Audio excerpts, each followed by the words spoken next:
Hola, soy Gerardo Rizo de la Sociedad Astronómica Guadalajara. En esta 12ª celebración de Noche de las Estrellas, no solo festejamos los 30 años del telescopio espacial, que nos ha maravillado con sus impresionantes fotografías, también estamos recordando a los grandes escritores del género literario de ciencia ficción, que a través de su narrativa nos han llevado por mundos inimaginables.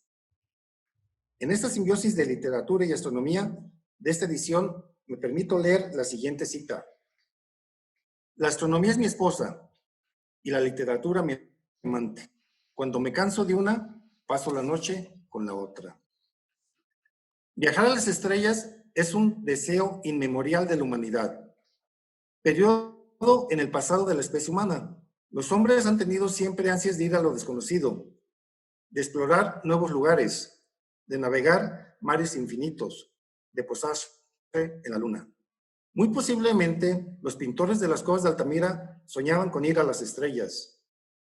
El llamado del espacio ha inspirado mitos religiosos y ficciones literarias, mucho antes de iniciar las investigaciones científicas y metodológicas. Muchos pensadores de diversos pueblos y épocas diferentes han cultivado este género literario que ha terminado por llamarse ciencia ficción. La historia literaria, según la evidencia que ha llegado hasta nosotros, comienza con Luciano de Samosata, escritor sirio de la actual Turquía. Luciano era un irónico que utiliza una maravillosa ficción con fines alegóricos.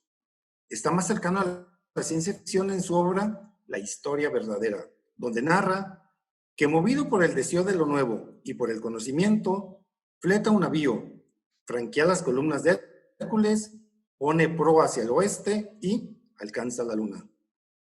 Pero lo especial para él no es el viaje, es la exploración de nuevos lugares donde todo es extraordinario. Y él nos advierte, yo escribo sobre lugares que jamás he visto, pero añade una pirueta.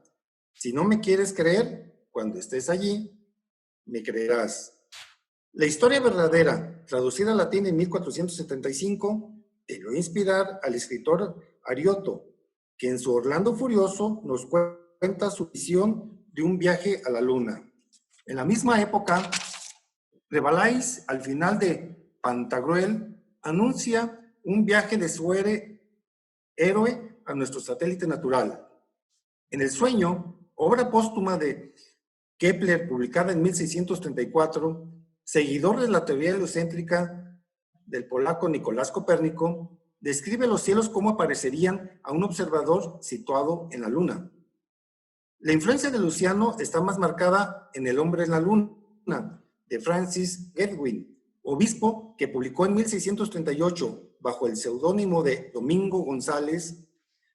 El obispo describe a un viajero que alcanza la Luna. Algunas situaciones están inspiradas en las leyes de la gravedad entre la Tierra y la Luna. Se encuentran sus viajeros en estado de ingravidez. Los de la Luna no debían saltar demasiado alto, pues en este caso no volvían. Pero la cúspide del género es El otro mundo, de 1657, por Cyrano de Bergerac. Su máquina voladora está provista de una batería de cohetes. Hasta aquí el astro visitado es la Luna. Todo cambia con Fontenelle y sus entrevistas sobre la pluralidad de mundos, de 1686. De aquí saca Voltaire la idea de su micromegas, de 1752, donde el primer visitante extraterrestre de la historia literaria llega a la Tierra. El viaje cambia de sentido. En el siglo XIX, los progresos de la astronomía, la ciencia y la tecnología avanzan a pasos agigantados, y la prensa da cuenta de ellos. El lector es informado o desinformado. El 21 de agosto de 1835, el New York Times comenzó a publicar un reportaje sobre los descubrimientos hechos por John Herschel en el telescopio de Cabo de Buena Esperanza. Había sobre la Luna vegetación, animales y hombres alados. A mediados del siglo XIX le llega la hora Julio Verne, que abordará el tema del espacio con De la Tierra a la Luna, de 1865, y Alrededor de la Luna, de 1870. La era de la ciencia ficción había comenzado. Para platicar de ese género literario nos acompañan tres grandes personajes, dos escritores y un lector. Gabriel Martín, narrador, traductor, locutor y poeta. Miembro fundador de la Asociación de Autores de Occidente. Ha impartido talleres de narrativa en diversos países, promotor cultural. Fernando Toriz, poeta y gestor cultural, coordinador de contenidos en el planetario Lunaria. Armando Camacho, ingeniero civil, miembro de la Sociedad Astronómica Guadalajara, divulgador de la ciencia y asiduo lector del género de ciencia ficción. Le voy a pedir a Gabriel Martín que inicie la conversación sobre literatura, astronomía y sobre los autores de ciencia ficción. Gabriel, bienvenido, adelante.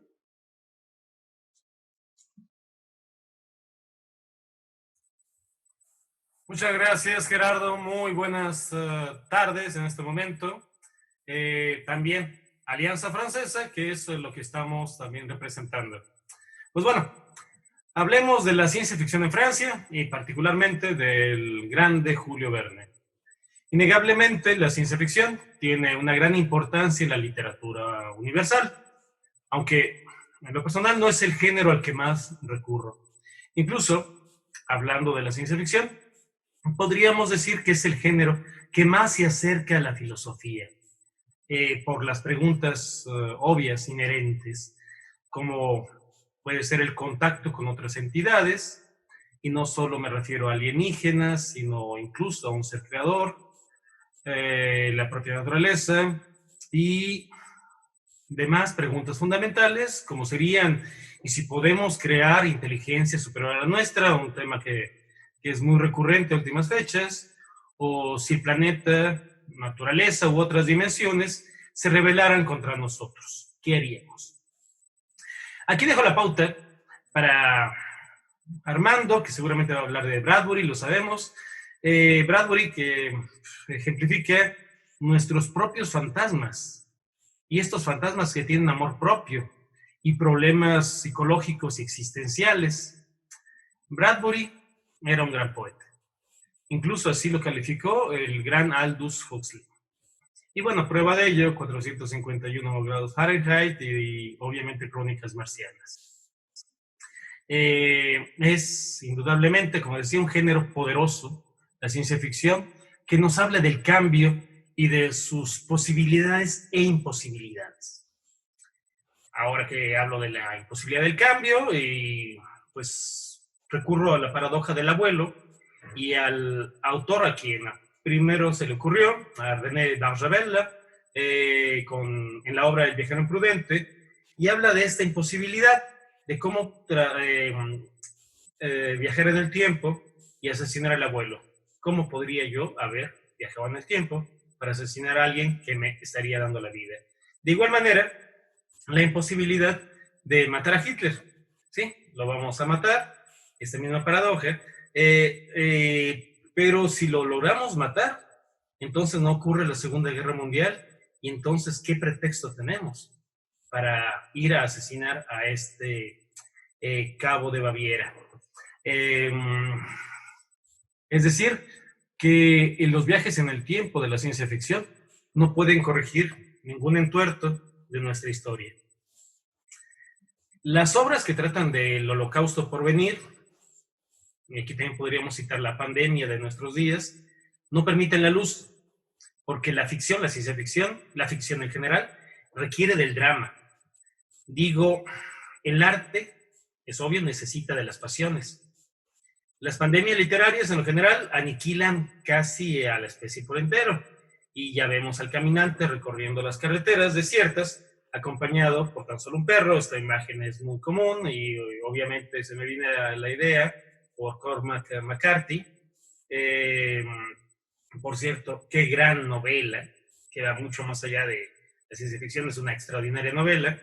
Y bueno, la misma imagen del perrito podríamos encontrarla en Mad Max, ¿no? Y en infinidad.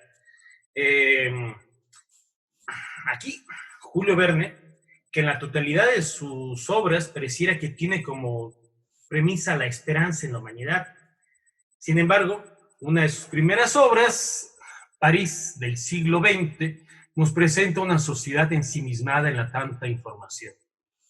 En su tanta o tan pequeña vida, reflejada en sus faxes, en pantallas personales, y la cual parece olvidarse de socializar entre sí misma.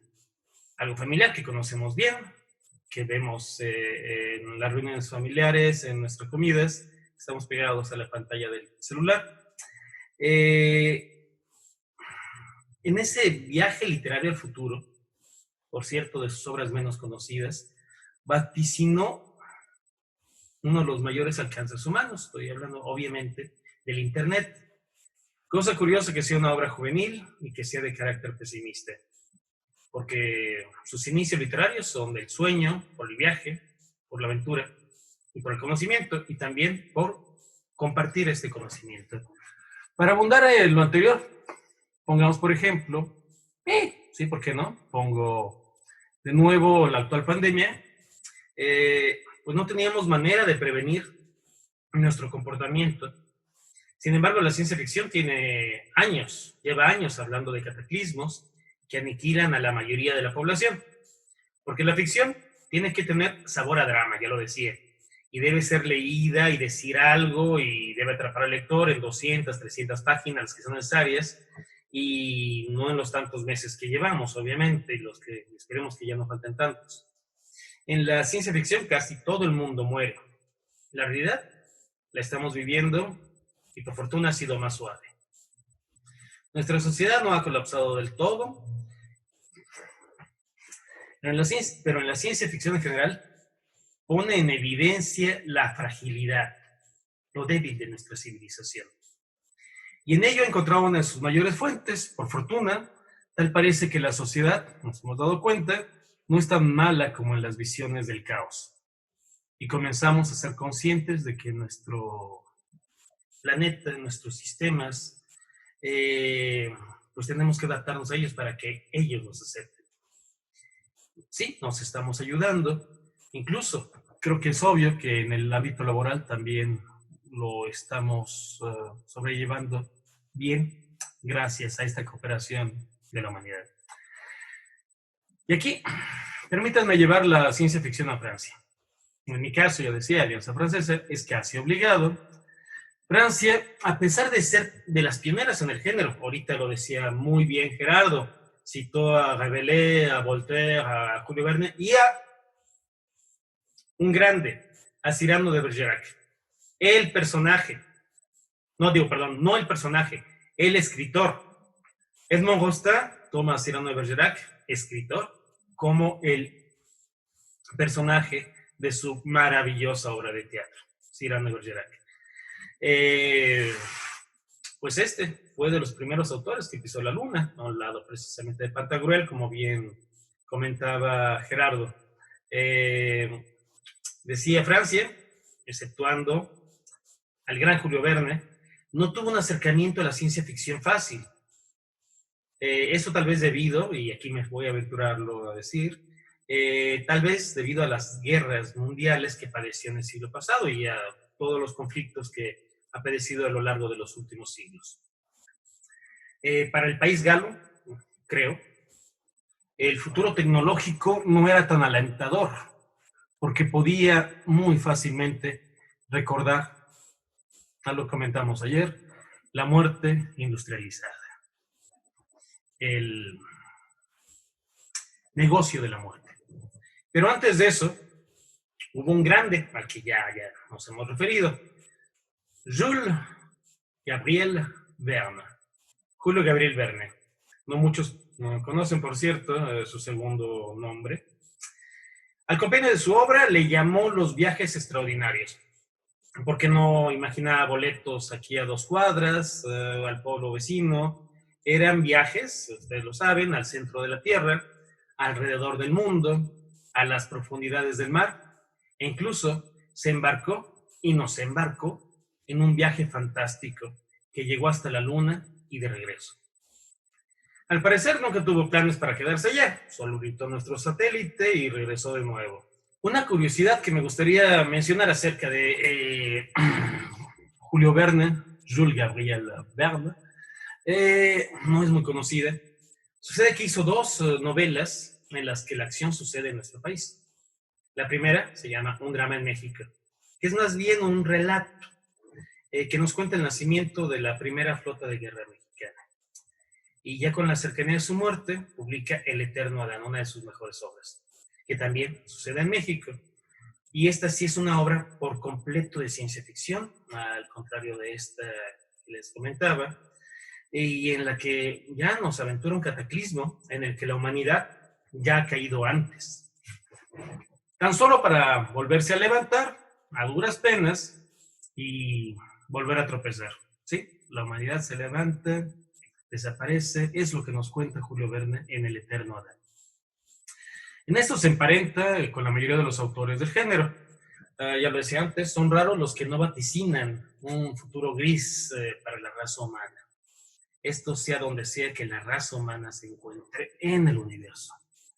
Verne, como visionario, seguramente vamos a ahondar en el tema, pues imaginó el Internet, algo muy parecido, el submarino, con todas sus especificaciones, muy, muy avanzado la idea, muy lejana a la idea que tenía, digamos, Leonardo, y eso obviamente en 20.000 leguas de viaje submarino, el helicóptero con Robert Le Conquérant, Robert el Conquistador, sí, que era un yate con hélices, pues naves espaciales con de la Tierra a la Luna y alrededor de la Luna, el ascensor, la isla misteriosa, y podríamos seguirle. Realmente son muchísimos los vaticinios que nos deja su imaginación. También se reconoce su visión de anticipar futuros descubrimientos y eventos históricos, como por ejemplo la conquista de los polos, y esto en las aventuras del capitán Ateras, la Esfinge de los Hielos, los gobiernos totalitarios con los 500 millones de la Vegan, 500 millones de la Begun en español. Pues ya decía, Julio Verne, también algo no muy conocido, tuvo un hijo, Michel Verne, que participó reescribiendo sin mayor éxito algunas de las obras de su padre, pero también se enfocó a la ciencia ficción, sobre todo por una novela que habla de un tren subterráneo que conecta Londres con el nuevo continente, y en el que utiliza una especie también de cubo al vacío, tubo al vacío, perdón, en el que los pasajeros son succionados, como ya veíamos en las caricaturas, rápido, y así llegan de Nueva York, si más no me equivoco, si mal no recuerdo, hasta Londres. También participó en la agencia Thompson y compañía, y sí, fue uno de los seguidores de su padre. Otro cuñado continúa con la ciencia ficción en francés, e incluso llegan a ingresar con la frente en alto al siglo XX. Bueno, obviamente ya con la estafeta de Julio Verne. Pero ya lo decía antes, llegaron las dos guerras mundiales y el desarrollo tecnológico, entonces ya estaría teñido de esos recuerdos. Poca ciencia ficción se publicaría entonces y casi ninguna bajo el sello de género. Cabe destacar quizás la distopía de La Planète des Singes, El planeta de los simios, de Pierre Boulle, a quien sí conocemos sobre todo por El puente sobre el río Kwai, guionista y novelista de esta obra, muy conocida.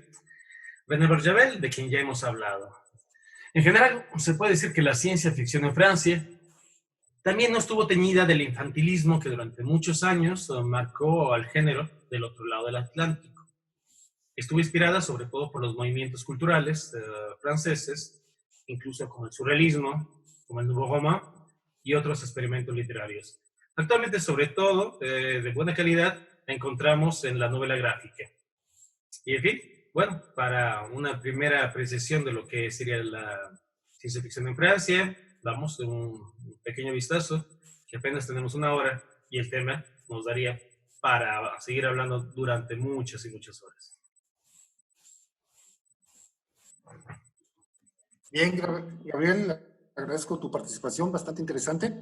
Y veo que hay ciertos puntos de coincidencia con uno de los personajes que hablaste, ¿no? Precisamente Julio Verne, varios, ¿no? El nombre, Gabriel, el idioma, el francés, el país que tanto quieres y amas también, o sea, a Francia, y la afición por escribir y por leer, ¿no?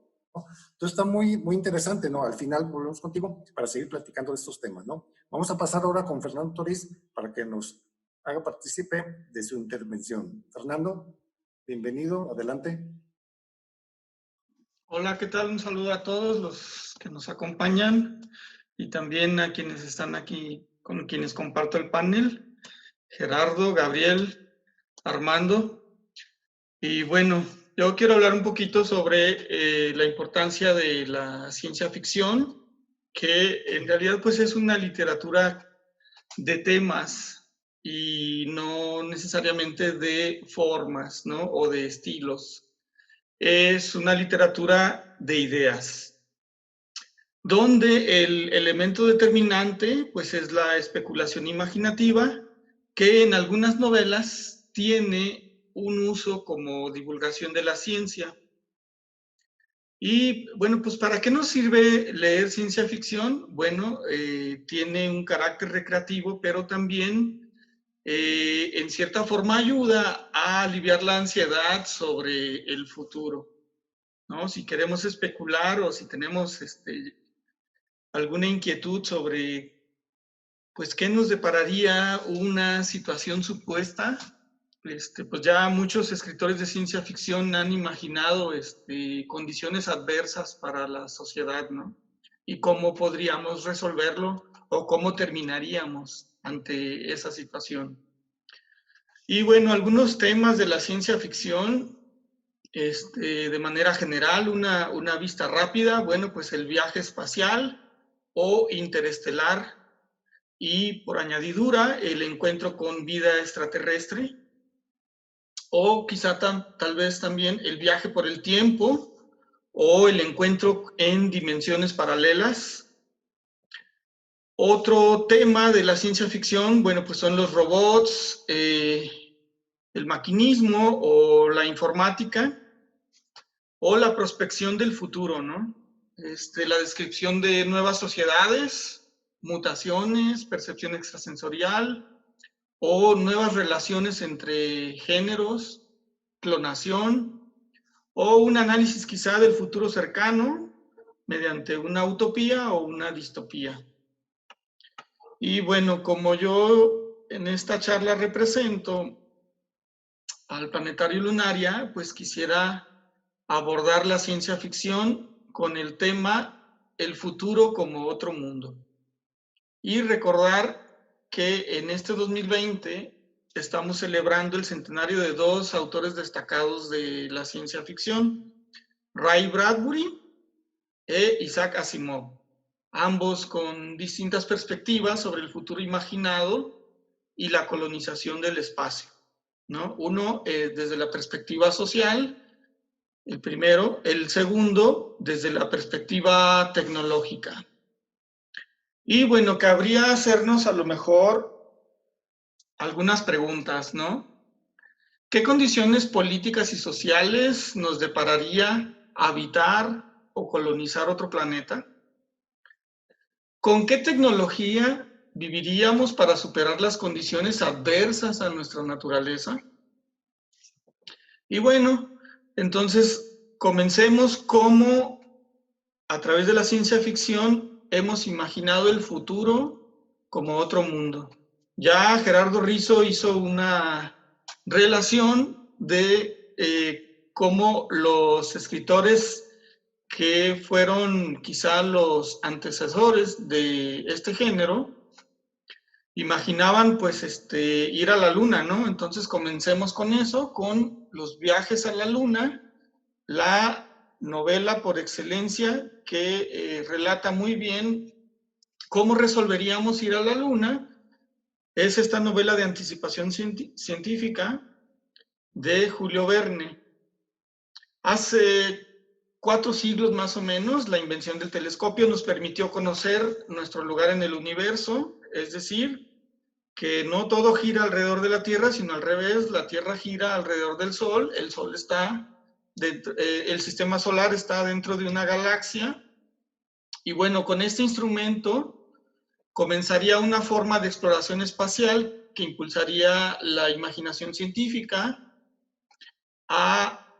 acerca de hacia dónde podríamos viajar o cuáles cuerpos celestes podríamos alcanzar, ¿no? El primero, el más inmediato, pues es nuestro satélite natural, la Luna, y en su novela de anticipación, Julio Verne se plantea cómo resolver, a través de los conocimientos científicos de su época, las implicaciones que tiene viajar con un cohete a la Luna. Y en esta novela él plantea desde cómo construir el cohete, cómo enviarlo, por supuesto el combustible, qué combustible se usaría. Ellos imaginan pues una especie de bala, pero recordemos que la industria armamentística fue la que desarrolló ya en los años 60 pues también la carrera espacial. Y bueno, la idea del autor, la idea de Julio Verne, pues era difundir lo que se podía lograr con el desarrollo científico de su época, ¿no? Y acierta en algunas predicciones, como por ejemplo, los cálculos matemáticos para orientar el lugar de lanzamiento, que se pone como límite geográfico los Estados Unidos. Entonces, pues el lugar de lanzamiento más óptimo, pues es el estado de Florida. Ahí la NASA pues también situó sus bases de lanzamiento. Y bueno, la trayectoria que debe recorrer el cohete y el tiempo estimado de viaje.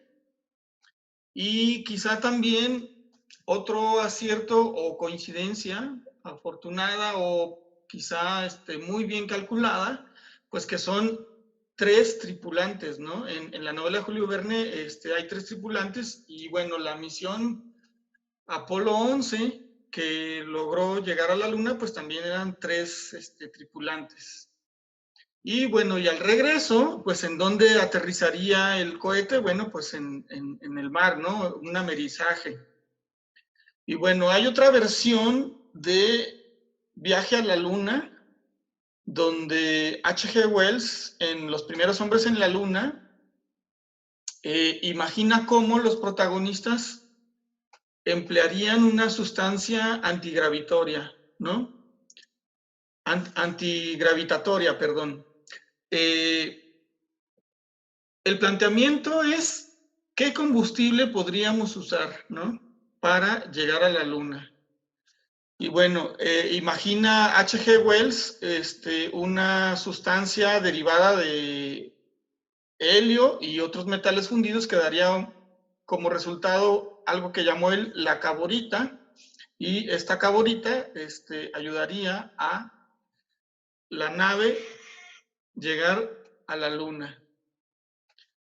Bueno, después de estas 2 novelas, otro francés, pero ya en el ámbito del cine, también hace una versión de Un viaje a la Luna, me refiero a Georges Méliès, toma la influencia de estas 2 novelas y bueno, nos regala a la historia y a la industria del cine una nueva forma de contar un viaje fantástico o a través de efectos especiales y novedosos trucos ante la cámara, inaugura prácticamente la ciencia ficción en el cine, pues, ¿no? Pero luego nos alcanza la realidad y en 1969, con la llegada de la misión Apolo 11 a la superficie de la Luna, pues prácticamente concluyen los viajes imaginarios, ¿no? Y comienzan, pues, los viajes con sondas espaciales. Y bueno, el mismo telescopio también se dirigió hacia otro de los cuerpos celestes, uno de los favoritos del sistema solar, pues es el planeta rojo, Marte.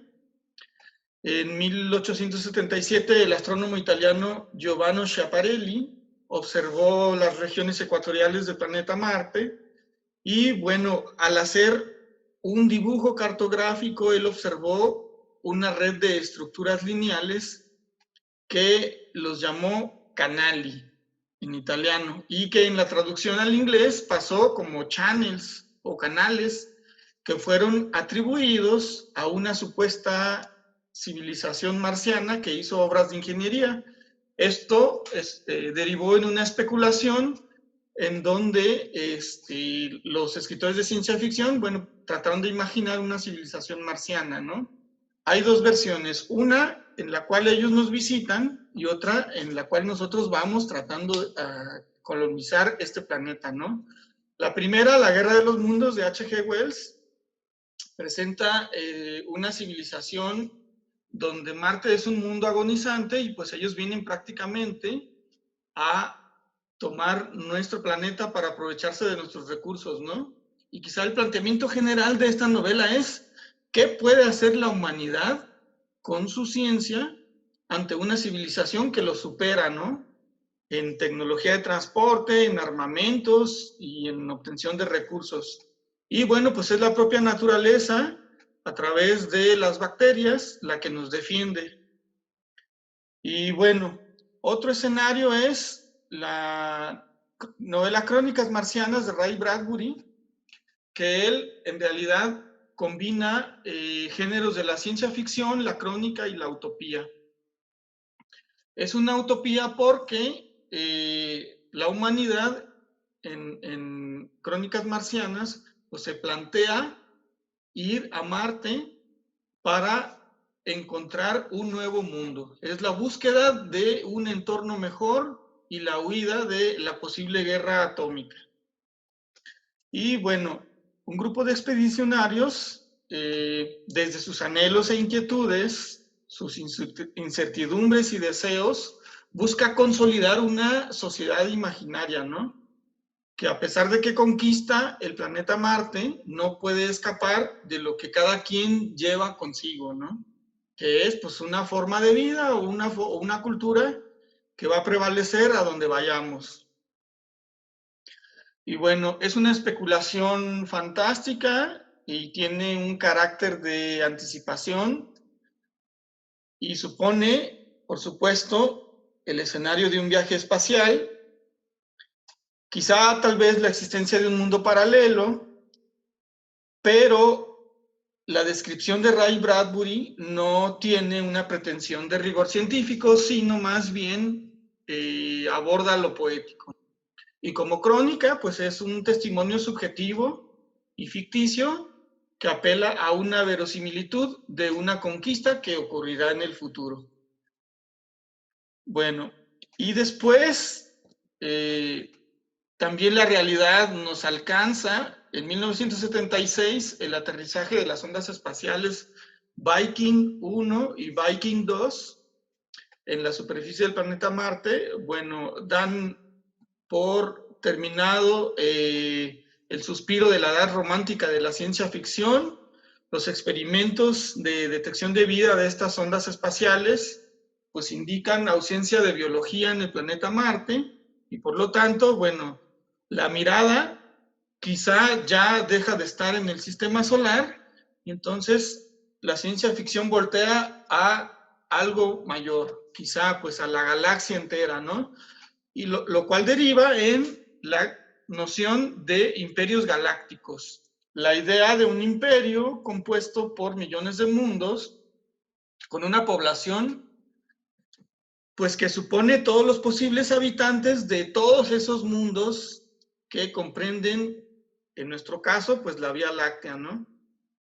Me refiero a la historia de Trantor, desarrollada por Isaac Asimov, que Trantor prácticamente es una ciudad-mundo, es decir, en un mundo donde la urbe comienza a expandirse hasta que llena la totalidad de la superficie de ese mundo y se convierte en la capital del Imperio Galáctico. En este universo aparece también una especie de ciencia que deriva de la historia, la psicología y la estadística matemática, que se llama la psicohistoria, que pretende analizar o calcular el comportamiento humano. Y bueno, a partir de esta obra, pues suceden también otras semejanzas ya en el mundo del cine con Star Wars, que es pues la dominación, o Star Trek, que es quizá la versión democrática, una federación de planetas que hacen la exploración espacial. Bueno, de ahí también derivamos a las ciudades automatizadas, al planteamiento de una ciudad automatizada como parte del futuro, el mundo en donde la automatización puede ser parte de lo cotidiano. Y las variantes de representación de la urbe en la ciencia ficción, pues son la tecnociudad, donde los avances científicos operan para la calidad de vida de sus habitantes, o quizá donde la ciudad es una máquina o una estación espacial, donde todo se genera de manera artificial. Una versión más de las ciudades cuando aparece de forma flotante, o las ciudades migratorias que se mueven por su capacidad antigravitatoria, o las ciudades amuralladas o carcelarias, donde los habitantes están condenados o se refugian del peligro exterior. Y una más, la urbe que aparece abandonada o desolada como testimonio de la desaparición de sus habitantes, ¿no? Bueno, entonces quizá es una vuelta general, pero la conclusión es que el futuro indudablemente es urbano. Y hasta aquí mi intervención para dejar espacio a Armando. Muy bien, Fernando, muy interesante, gracias por tu participación. Y sí, efectivamente, pues la ciencia ficción, la literatura, pues ya vemos que es más compleja que una simple lectura de entretenimiento, sino que nos hace cuestionarnos, ¿no? Es una lectura de reflexión, como nos has dicho, ¿no? O sea, preguntarnos de dónde venimos y hacia dónde vamos, qué es lo que va a hacer de la humanidad con el avance científico y tecnológico, hacia dónde nos lleva. Bueno, vamos a pasar ahora con Armando Camacho para que nos presente su participación. Armando, bienvenido. Adelante. Buenas tardes a todos. Como ya se mencionó, pues este año estamos celebrando el centenario del nacimiento de dos grandes de la ciencia ficción contemporánea, digamos, Isaac Asimov y Ray Bradbury. Ambos nacieron en el año de 1920. Si mal no recuerdo, Ray Bradbury en el mes de agosto y Isaac Asimov en el mes de enero. El 2 de enero es cuando él mismo celebraba su cumpleaños. Aunque encontré algunas referencias curiosas en el sentido de una gama de fechas que empiezan en el año 1919. Una de ellas relacionada con el uso del calendario, todavía del calendario juliano. Me llamó la atención porque el calendario gregoriano empezó a usarse oficialmente en la Unión Soviética en 1918. De manera que el registro de un nacimiento en el año de 1919, en diciembre de 1919, pues seguramente se debía todavía a la costumbre, más que al reglamento oficial. Pero en fin, Isaac Asimov nació en la Unión Soviética, como les decía, a principios de 1920, y a los 3 años de edad la familia emigró a Estados Unidos. Se estableció en Nueva York. Él fue bioquímico de profesión y además divulgador científico. Yo creo que fue el divulgador, antes de Carl Sagan, era el primordial divulgador científico en Estados Unidos. También hay que dar una visitada a su obra de divulgación científica, que también es muy prolífica como la de ciencia ficción. Por el otro lado, Ray Bradbury es un estadounidense, nació en el Medio Oeste, nació en el estado de Illinois, aunque la mayor parte de su vida vivió en California. Él fue escritor y guionista, ¿ok? Y si nos vamos a su estilo, como mencionaba Fernando hace un momento, él hablaba de la perspectiva social y me gustó mucho su definición, por eso la voy a repetir. Ray Bradbury hablaba, sus escritos son para mí muy poéticos, muy interesantes, un lenguaje extraordinario para mí. No tan técnico, tan científico como Isaac Asimov, pero muy, muy interesante de leer. Además, te deja mucho a la imaginación. Siempre es para mí muy interesante leer un libro y imaginarme lo que está sucediendo. En los tiempos actuales es muy fácil recurrir al cine pues es que la película era diferente del libro. Pues sí, porque tú le das rienda suelta a tu imaginación cuando lees y en cambio cuando estás viendo la película basada en ese libro, tal vez, bueno, básicamente estás dándote cuenta, estás observando la visión del director. Para mí es más interesante imaginármelo a mí mismo. En fin, ¿qué es la ciencia ficción? Vamos pensando en una definición. Es un poco difícil, la verdad, de las cosas. Como se ha dicho de otras materias, sé reconocerla cuando la veo, pero para encontrar una definición es complicado. ¿Qué decía el mismo Isaac Asimov de la definición? La ciencia ficción se puede definir como la rama de la literatura que se ocupa de la reacción de los seres humanos a los cambios en la ciencia y la tecnología. Interesante, ¿verdad? Él también decía, la ficción científica cumple su misión más útil al predecir no artificios, sino consecuencias sociales. Fíjense cómo los dos autores sí abordaban el tema social.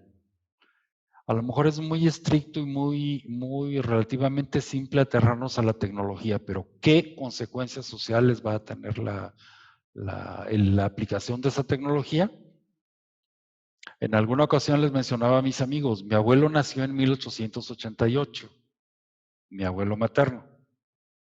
No puedo ni imaginarme lo que hubiera pensado él de los teléfonos celulares. Un aparatito que nos permite comunicarnos con todo el mundo, que nos permite tener acceso a todas las bibliotecas del mundo. Imagínense para una persona del siglo XIX lo que eso significaba y el cambio mental que eso le implicaba. En fin, volvamos pues al tema de ciencia ficción. Bradbury tenía una opinión diferente, ¿verdad? Para él la ciencia ficción era el arte de lo posible. Y él decía que antes que nada yo no escribo ciencia ficción. Solo he hecho un libro de ciencia ficción que es Fahrenheit 451, basado en la realidad. La ciencia ficción es una representación de la realidad. La fantasía es una representación de lo irreal. Así que las crónicas marcianas no son ciencia ficción, sino fantasía. Esa es la misma definición de Ray Bradbury.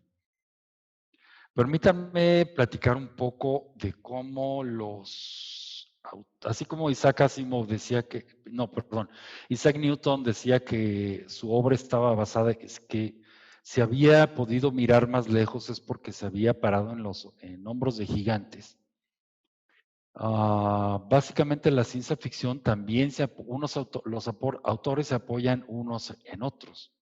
El concepto de la paradoja del abuelo que mencionaba Gabriela hace un rato de Vallabel, donde no puedes influir si se pudiera viajar al pasado, no puedes cambiar el pasado porque vas a cambiar indefectiblemente el futuro. En este caso, uno de los cuentos de las historias cortas de Ray Bradbury precisamente se refiere a eso. El sonido del trueno precisamente se basa en las consecuencias, tal vez no inesperadas, de cambiar algo en el pasado, al viajar al pasado, que nos traerá consecuencias en el futuro. No quiero contarles más porque, bueno, sería como un spoiler, ¿verdad? Mejor prefiero invitarlos a que lean su obra en ese sentido. Bien, les había yo mencionado entonces que yo considero que Ray Bradbury escribe en una forma muy poética y muy interesante y que Isaac Asimov lo hace más científicamente, más apegado al conocimiento y a la técnica científica. Pero eso me lleva a una definición que quisiera compartirles. Es la que más me gustó, a lo mejor es la más formal, pero es una definición de ciencia ficción de Robert Heinlein. Robert Heinlein es el autor de Starship Troopers. Sí, tal vez hayan oído de ellas. Es una de las novelas distópicas. A mí se me hace una crítica feroz al totalitarismo, ¿ok? Así como lo fue en su momento 1984 o como lo fue en su momento también Fahrenheit 451.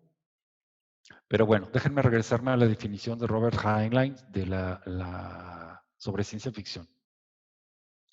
Dice, una práctica de definición corta de casi toda la ciencia ficción podría ser especulación realista acerca de posibles eventos futuros, basada sólidamente en un adecuado conocimiento del mundo real, pasado y presente, y con un profundo entendimiento de la naturaleza y significación del método científico.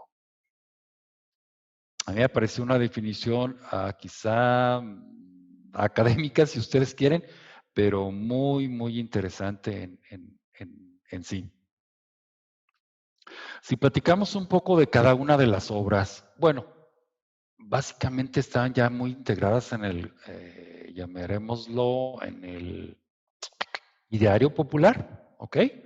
Si pensamos en Asimov y su compendio de Yo Robot, bueno, déjenme, vamos un poquito al antecedente de que tanto Yo Robot como Crónicas Marcianas, como El Hombre Ilustrado, como inclusive los cuentos, la trilogía de Fundación, están basadas en historias cortas compiladas, con un tema común que fueron compiladas después.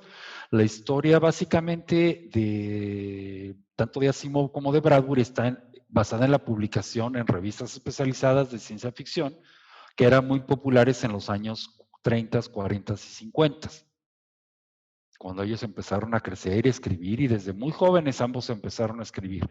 Todavía eran adolescentes antes de, alrededor de los 20, perdón, de sus años 20, ok, cuando empezaron a publicar. En fin, entonces, por eso son básicamente compendios.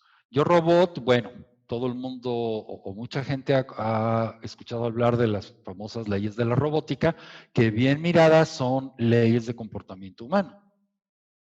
¿Sí? Son muy interesantes de leer y mezcla también el aspecto psicológico, el aspecto social y con el mecanicismo de los robots. ¿Ok?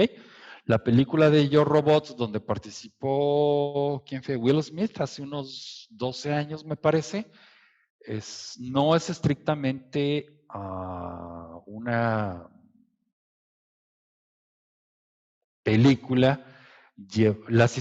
Una de las historias llevada a la película está más o menos basada en lo que viene siendo los relatos, pero no es una estricta copia, no es una guionización de los cuentos de Yo Robot, es más bien está basado, toma retazos de aquí, retazos de allá, para hacer una historia más o menos coherente en ese sentido. La trilogía de Fundación es muy interesante de leer, también de Isaac Asimov. En ese, como hablaba Fernando, es un imperio futuro, ¿ok? ¿Y cómo será el futuro? ¿Cómo imagina Asimov o cómo imaginaba Asimov en ese momento? ¿Cómo sería, híjole, la sociología de la Tierra trasplantada al espacio? Sí, dentro de muchos, muchos siglos. Por el otro lado, bueno, ya discutimos acerca de Fahrenheit 451, una novela básicamente distópica donde los bomberos, en lugar de apagar incendios, se dedican a quemar libros. Imagínense. Como les digo, no les cuento más para que no represente spoiler y que tengan el interés de leer. El Hombre Ilustrado, una serie de cuentos cortos también compendiados. ¿Ok? Básicamente un hombre con muchos tatuajes y cada uno de esos tatuajes cuenta una historia durante la noche. ¿Qué tenemos además? Crónicas Marcianas, como bien mencionaba Fernando, que sucede en un contacto, no es conquista, pero sí es colonización de Marte por parte de la humanidad, por parte de los seres humanos. Y con la sorpresa de que hay marcianos. Entonces, ¿qué va a suceder en el encuentro de unos contra otros? No estamos hablando de batallas estilo Star Wars, ¿eh? Olvídense, olvídense de eso. Bien, ¿qué más podríamos platicar acerca de eso? ligando pues con el futuro distópico de Fahrenheit 451, pues está 1984 de George Orwell, ¿ok? Y como ya había mencionado yo, está también Starship Troopers de Robert Heinlein. Para mí es también una de sus obras más interesantes de su vasta producción. Debo destacar entonces que cada uno de esos compendios está basado en la ciencia de su momento. Fíjense cómo la mayor producción fue hecha pues antes de 1958, que fue el lanzamiento del Sputnik, antes de que realmente empezara la carrera espacial con todas las consecuencias tecnológicas que hemos recibido. Imagínense el esfuerzo de imaginación para llegar a todo eso. En fin, con esto concluyo mi participación. Gerardo. Muy bien, Armando, muchas gracias.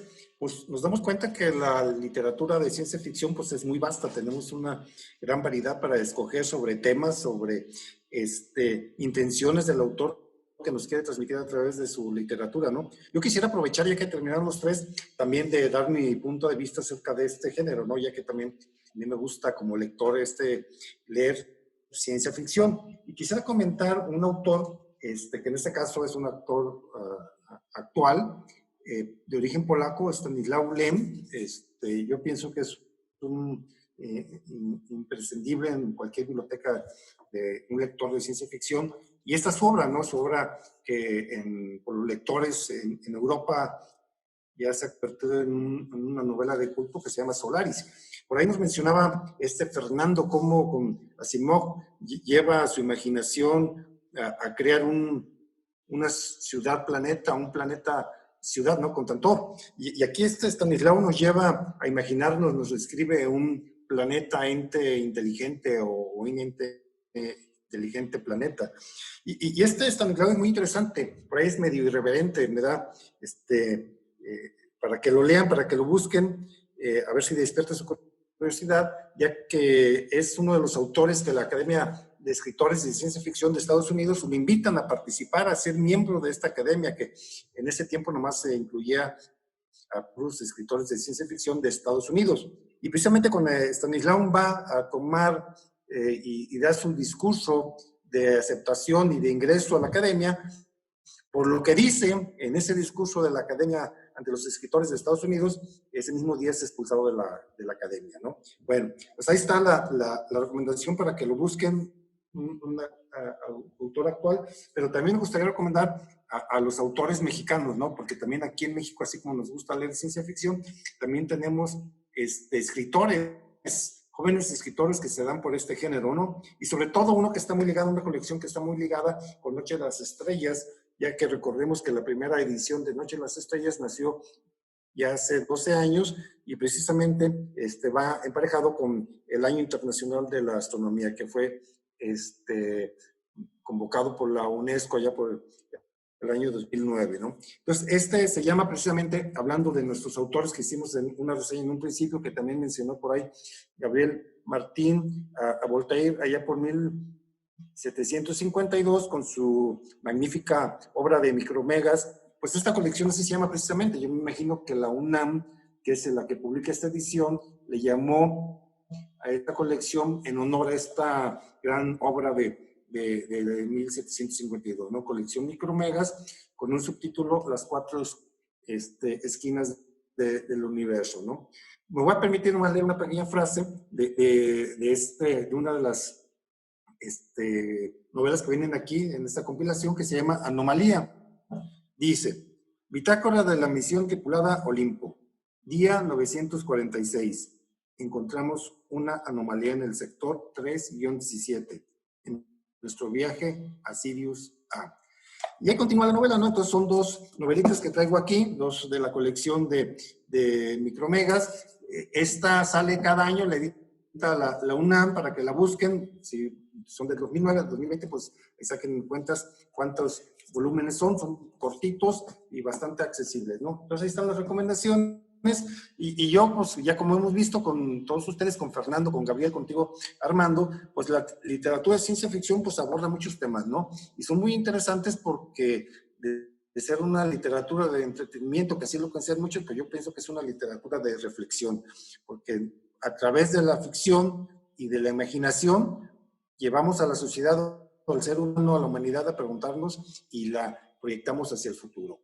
Entonces, no sé ustedes ahorita cómo quieran terminar en este diálogo de la literatura ficción para que cada quien haga un apunte acerca de los mismos comentarios que han hecho los demás compañeros. Gabriel, adelante. Ahorita que decías de Micromegas, de este cuento de Voltaire, es curioso, también anticipación, porque, bueno, aquí en este caso recibimos a un visitante de otro planeta y también Voltaire nos habla de las lunas de Marte, que aún habían sido descubiertas hasta mucho tiempo después. A Voltaire lo tenemos como pues, un autor de otro tipo de temas. Quiero retomar mucho de lo que dijo ahorita Armando acerca precisamente de la poética en la obra de Bradbury. Obviamente, Fahrenheit 451 es una obra toral, una obra fundamental, una obra épica, maravillosa. Pero sus crónicas marcianas nos reflejan perfectamente al ser humano.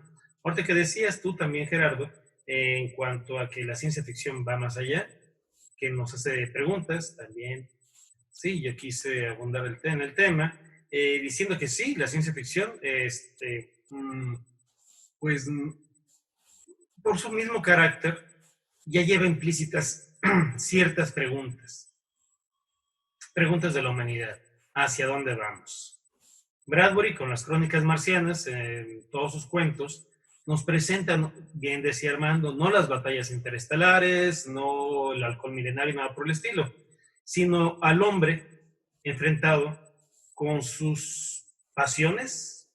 El primer cuento habla de celos, el segundo de la locura, en fin, y así nos vamos presentando al ser humano ante el azogue, ante el espejo, con el pretexto precisamente de la ciencia ficción, y nos vamos haciendo preguntas. Hablábamos también de las obras de Cataclismo, y sí, son necesarias que nos vayamos haciendo esas preguntas para ver si encontramos o alcanzamos a vaticinar una respuesta antes de que nos lleve la pandemia. Aldous Huxley, el creador del mundo maravilloso, del mundo feliz, siempre dijo de Ray Bradbury que gracias a él había existido Marte, que gracias a él existía Marte, nos había hecho real, nos había invitado al descubrimiento y a partir de eso, Bradbury nos invita a otros grandes descubrimientos. Ayer platicando también con ustedes, me acordaba de un cuento maravilloso que viene hace la precisión de Armando, que es de Arthur C. Clarke, de un viaje de exploradores terrícolas que llegan a una civilización que ya murió.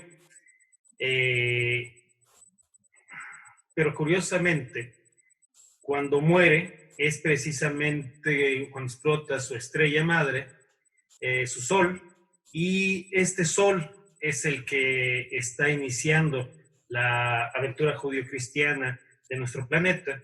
Se refería a la estrella de Belén, cuando explota esta estrella y guía a estos peregrinos reyes magos, nos da por iniciar una civilización cuando otra muere. Un texto hermosamente poético, y en la ciencia ficción sí lo encontramos más allá de esto. Sí, en alguna ocasión, en alguna entrevista para la FIL, me preguntaron si era bueno recomendar autores como JJ Benítez o... yo dije, sí, cualquiera, porque los jóvenes lean, con un poco de suerte van a ser lectores de mañana. Después me arrepentí un poco de esta pregunta, porque me doy cuenta que sí hay autores que invitan a leer. Julio Verne lo es. Y me di cuenta que cuando hablaban de Paulo Coelho y de JJ Benítez, que se los pedían en la escuela preparatoria, no estaban realmente creando lectores. Incluso volví a preguntar a algunos de esos jóvenes más adelante, y sí me di cuenta que fue el pasoncito medianamente obligado y que no los dejo nada. Gente como Julio Verne, Bradbury, sí hace lectores, ¿sí? La imaginación y la inteligencia y la poesía va a agarrar a más de alguno. Así que, ¿por qué no invitar a los jóvenes de ahora, los que se inician en la lectura de buenos autores, que los hay por montones?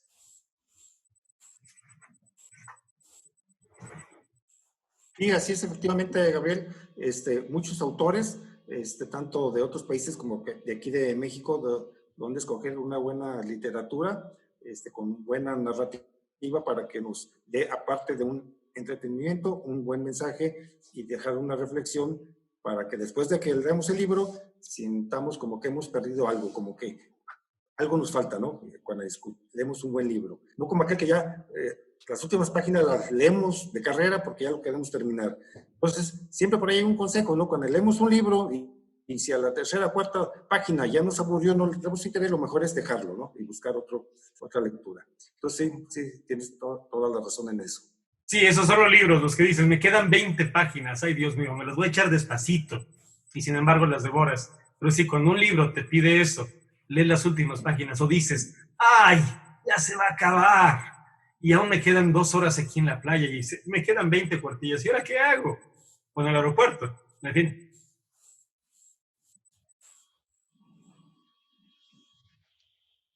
Oye, yo quería retomar un poco también que los extraterrestres en las novelas de ciencia ficción aparecen también para contrastar las diferencias de culturas, ¿no? O para señalar cuestiones de identidad o la confrontación con el otro, ¿no? Que también sucede, ¿no? Por lo regular, los conflictos que hay entre naciones casi siempre son por diferencias de identidad o diferencias culturales, ¿no? Y lo que hacen quizá estas novelas es un poco, pues, ironizar o mostrar, ¿no? Cómo ese conflicto a veces es absurdo, ¿no? Cómo cada cultura tiene una perspectiva de verdad y tiene una perspectiva de bien, ¿no? Y no es que una sea la maldita y la otra la bendita, sino que pues hay que comprender al otro, ¿no? Un poco es eso, ¿no? Y que también las novelas de ciencia ficción, además de ser una lectura de entretenimiento, y yo insisto también en que alivian un poco la angustia de pensar en el futuro, quizá ahora en el confinamiento podamos también abordar historias en donde persiste la soledad, ¿no? Donde el personaje de la novela pues está solo por alguna razón,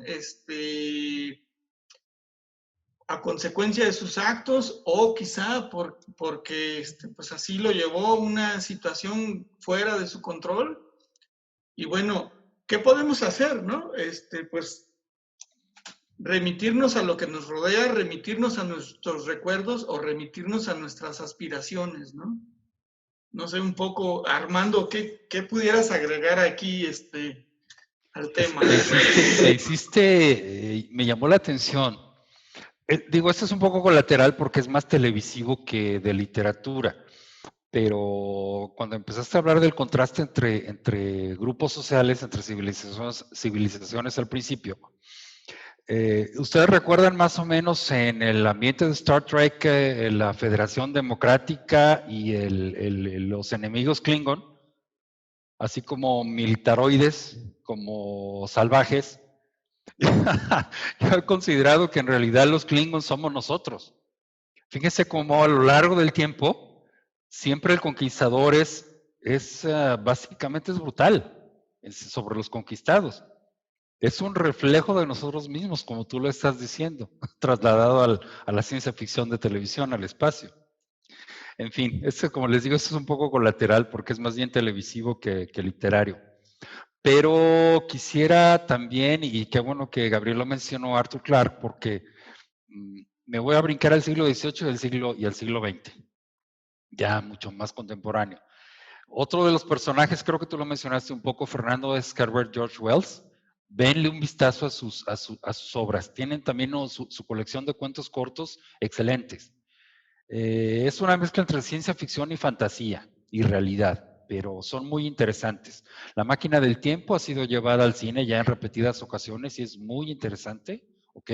También con un futuro distópico, aquel de los Zorlocks, no, mentira, los malos son los Morlock, ¿verdad? La degeneración de la raza humana. Y por el otro lado, a Arthur Clarke. Arthur Clarke, a quien a mí la verdad me fascina. Todo cuento, toda historia de él a mí me parece muy, muy padre. Empezando con, bueno, la prototípica que es 2001, ¿ok? El guión que se creó para la película, o más bien, híjole, empezamos con un cuento corto en Centinela de 1953, que después derivó en el guión de 2001, la película de Stanley Kubrick, y creo que en el mismo año se lanzó el libro, que tiene importantes diferencias contra la película. Aquí es al revés, primero fue la película y luego el libro, pero aterriza muchas de las ideas que la película te deja pues, un poco ambiguas. Sobre todo al final, bueno, aquí qué pasó, ¿verdad? Y lo que hizo Arthur Clarke fue darle una definición muy, muy concreta de su ideario, yo lo llamaría su ideario evolutivo. Échale un vistazo, es muy interesante. Y después vinieron 2010, al año en que hicimos contacto, y creo que, híjole, creo que hay otras dos después, ya se me pierde un poco la hilación.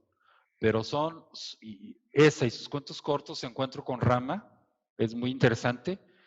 Échale un vistazo a su bibliografía, es algo muy, muy interesante de ver también. Y quisiera cerrar, creo que se los mencioné en algún momento ya en el pasado, con una cita del físico alemán Werner Heisenberg.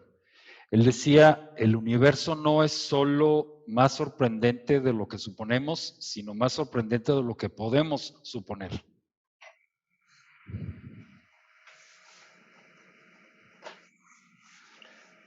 Bueno, quizá también agregar algo que es un rumbo inevitable, ¿no? de la sociedad, que el futuro irremediablemente va a ser urbano. En 2008, la ONU señaló que la población rural, tanto la población rural como la población urbana, habían alcanzado un porcentaje igual, es decir, el 50% vivía en el ámbito rural y el otro 50% vivía en las ciudades, cuando al principio pues era al revés, ¿no?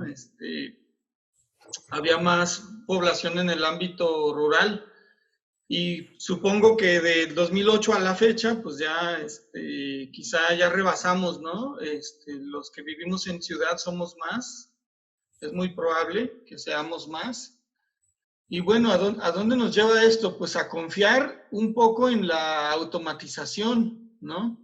En qué significa vivir en una metrópoli o lo que alguna vez será una megaciudad, ¿no? No sé si nos ha tocado a algunos de los que estamos aquí vivir en departamentos, en torre de departamentos. ¿Y cómo sería vivir en una torre donde esa torre fuera pues un municipio entero, ¿no? O más aún, una ciudad entera, como lo han descrito algunas de las novelas. Y entonces, pues, ¿qué pasa? Pues es un aislamiento, pero es un aislamiento de sociedades, ¿no? O sea, si nos confinamos en fronteras geográficas, ahora confinarnos en fronteras de hormigón, ¿qué nos plantearía eso, no? No sé, ¿cómo lo ven? Más que interesante. Bueno, obviamente hablamos de que si las mismas aves no conocen de fronteras, ¿por qué los marcianos deberían de llegar a tal o tal estado, no? Ahorita, Norlos, no me acordaba, tuve que revisar, son los Eloy, los otros no podía recordar. Y ahorita como también para hacer una especie de planteamiento, ¿cuáles serían los libros? Gerardo nos platicaba cuáles son nuestras recomendaciones. Pues yo sí me voy a los clásicos, definitivamente.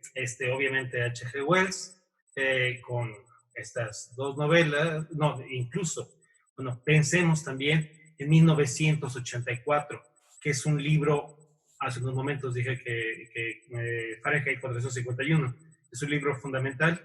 1984 también lo es. Julio Verne, prácticamente cualquiera de sus obras ya con madurez, que salieron 100 pasquines por capítulos, tal como también comentaba Armando, de que salían en esta revista de Science Fiction Short Stories, en las que Ray Bradbury iba vendiendo, iba tocando puertas para ver qué editor le pagaba la renta y la completaba para los gastos fijos del mes, hasta que por casualidad, por fortuna, vendió Crónicas Marcianas y su vida cambió. Pero sí, muchos escritores de aquellos momentos vivían tal cual de la pequeña entrega, al igual que Edgar Rice Burroughs y muchos otros.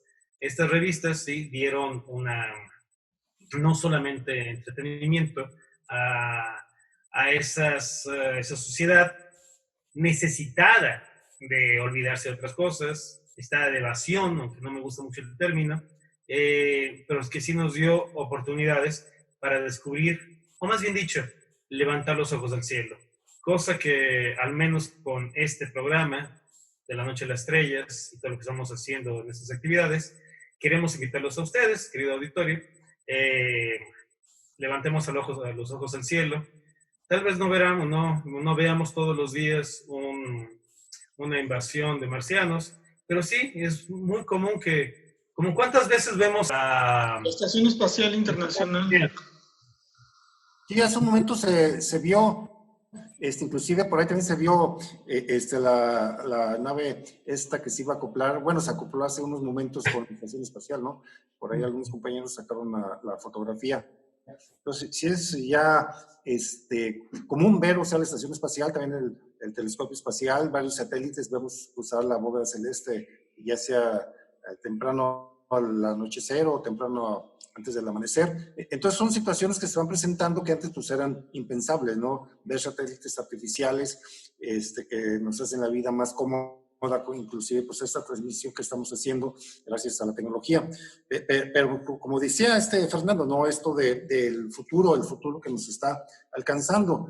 Hay que recordar que para algunos historiadores dicen que el tiempo es el pasado y el futuro no es sino el pasado que aún no se ha producido. O sea, esto quiere decir que como venga el futuro, lo queramos, no lo queramos, estemos prevenidos o no estemos prevenidos, nos va a llegar. Y más vale hacernos las preguntas adecuadas para tener las respuestas correctas y estar preparados para este futuro, ¿no? Porque la humanidad, como hemos visto, como dice bien Fernando, pues en un próximo futuro, pues vamos a vivir la mayoría de las grandes ciudades, ¿no? En las grandes urbes, las grandes aglomeraciones de seres humanos, y va a implicar una serie de desafíos, tanto científicos y como tecnológicos y sociales y psicológicos y de todos los ámbitos del conocimiento para poder lograr la estabilidad de estos grupos humanos en algunos años, ¿no? Hay que pensar que las grandes ciudades pues han ido evolucionando a través del tiempo, desde la primera gran ciudad que gobernó todo el mundo conocido, que era en ese tiempo allá por Mesopotamia, la ciudad de Nínive, que fue el primer gran imperio del Tigris y el Éufrates y de todo el mundo conocido, que después se lo arrebató pues Grecia, con convertirse en la ciudad más rica y poderosa del mundo conocido, que después se lo arrebató Roma, y así posteriormente Constantinopla, Sevilla, Francia, allá en el siglo antepasado, le arrebata este honor de convertirse en la ciudad más grande y poderosa del mundo, precisamente Londres, y por ahí se rompe esta secuencia cuando da el brinco, ¿no? Cuando en Nueva York le arrebata a Londres este privilegio, si le llamamos así, de convertirse en la ciudad más grande y poderosa del mundo, y que hay que recordar que allá por 1970 México rompe el paradigma, ¿no? Porque en 1970 México se convierte también en la ciudad más grande del mundo, pero nada más. Con más habitantes, ¿no? Sí, pues por habitantes. Y ahorita pues ya no podemos hablar así del monopolio de una gran ciudad, de una gran metrópoli, ¿no? Porque ya las grandes metrópolis pues han invadido todo el mundo, ¿no? Sobre todo allá en Asia, ¿no? En China, en Corea, en Japón. O sea, hay megaciudades que contienen pues una gran cantidad de habitantes en un espacio urbano donde tienen que aprender nuevas formas de convivir, que es lo que estamos haciendo aquí también en Guadalajara, que se han ido modificaciones a la forma de movilizarnos, de habitar y de trabajar. Y pues nos tenemos que ir adecuando. Ese futuro que para nuestros abuelos, como bien decía Armando Camacho, pues ya nosotros lo estamos viviendo. O sea, nos estamos adaptando, no de forma consciente o inconsciente posiblemente, pero nos estamos adaptando a estas nuevas formas de vivir, ¿no? Inclusive la otra vez, yendo hacia Chapala por la carretera, un amigo de nosotros, Paul Rettin, se preguntaba, pues cuando veía esa gran cantidad de fraccionamientos sobre la carretera de Chapala, bueno, y toda esta gente, ¿por qué vive por acá? ¿Qué hace por acá? Bueno, pues porque allá está su centro de trabajo, ¿no? Ya no nomás es la gran ciudad, sino alrededor de la gran ciudad se crean una serie de fuentes de trabajo y de actividades donde los seres humanos pues van haciendo ciudades satélites alrededor de la gran metrópoli. Pero sí, es algo bastante interesante esto de la ciencia ficción, porque nos damos cuenta que nosotros estamos viviendo actualmente la ciencia ficción de nuestros abuelos o de nuestros antepasados, que para lo que nos decía Armando Camacho, es inconcebible ahorita el celular, la computadora y la forma en que vivimos en las grandes ciudades. Oye, y también una realidad que hay que comentar es que, bueno, la misión Apolo 11, ahí el cohete Saturno 5 tenía menos tecnología de la que tenemos ahora cada quien en nuestro teléfono, ¿no? O sea, la computadora del Saturno 5, pues no sé, creo que no llegaba a 1 mega de memoria RAM, no sé cuánto tendría de memoria RAM, pero prácticamente lo que tenemos en un dispositivo móvil es muy evolucionado a la tecnología con la cual se logró llegar a la Luna, ¿no? Sí, exactamente. Inclusive la tecnología ha llegado tanto que, por ejemplo, ahora que hablamos de libros, pues en una memoria USB, por ahí la otra vez un compañero me pasó como 1000 títulos de libros, ¿no? Que por cierto no he leído ninguno porque yo, que soy de una generación pues muy anterior, me gusta todavía tener los libros en físico y leer el papel, ¿no? O sea, en la pantalla como que no disfruto yo todavía la lectura como lo hago en un libro, ¿no? Para mí el libro sigue siendo básico para adentrarnos en esos mundos maravillosos. Pues yo quiero agradecerles a nuestros participantes, a Gabriel Martín, a Fernando Toriz, a Armando Camacho por su participación, pero sobre todo a todos los que nos siguieron por las diferentes plataformas. Los invito a que continúen con las siguientes actividades de Noche de las Estrellas 2020. Y recuerden, cuando iniciamos un libro, nos aventuramos en un viaje maravilloso a través del tiempo y el espacio. Muchas gracias.